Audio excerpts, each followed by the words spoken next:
Aujourd'hui, je vais vous parler d'un couple dont on parle très peu, vous et la douleur. Pourtant, c'est important de le comprendre parce que ça change votre rapport à vous et aussi aux autres.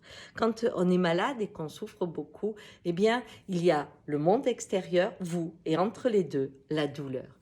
Et par moments, ce couple que vous formez avec la douleur est tellement puissant, tellement fort, elle vous fait tellement mal qu'il faut absolument que tout le monde s'en aille et que vous soyez seul avec. Ce besoin de solitude est souvent mal entendu par l'entourage, mais on a besoin d'être seul pour pleurer, pour crier, pour prier, pour être contre elle, pour trouver des astuces, pour se tenir différemment. Enfin, on a besoin que ce combat soit un combat solitaire avec la douleur.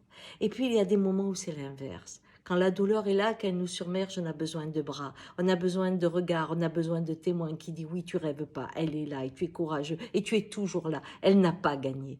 Vous voyez? Donc ça, c'est un autre moment très, très fort. Et quand il y a quelqu'un que vous aimez qui peut faire ça, c'est vraiment un moment d'allégresse dans cette terreur qu'est la douleur. Et puis, il y a des moments où il y a les médecins, ceux qui regardent votre maladie, hein, et souvent, la douleur se fait toute petite, comme si c'était une bonne élève. Non, non, ça va mieux, c'est moins bien.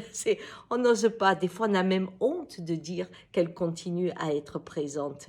Là, c'est un rapport presque d'enfant qui ne veut pas dire que la douleur existe. Et puis, il y a des moments où la douleur s'endort. Et ces moments-là sont des moments de bénédiction, où il y a l'allégresse, hein, de rencontrer l'autre et de pouvoir, pendant ce temps, retrouver l'homme ou la femme qu'on est quand elle est absente. Vous voyez, ces 4 situations que l'on a sur le plan physique, on a la même chose avec la douleur psychologique. Il y a des moments où on a une douleur psychologique qui nous met par terre et on ne peut communiquer avec personne. On a besoin d'être isolé pour un deuil, un traumatisme. Il faut qu'on reste seul avec soi, qu'on nous laisse tranquille. Il faut respecter ça, comme dans le plan physique. De la même façon, il y a des moments où on a besoin de vider son sac, d'en parler, et ça fait du bien, les bras qui osent écouter, le témoin de la souffrance qui est là, psychologique, bien sûr, mais on en a besoin. Et puis, il y a des moments où on va faire semblant d'aller bien parce qu'il y a quelqu'un qui pourrait voir que cette douleur a gagné, et on fait comme avec le médecin.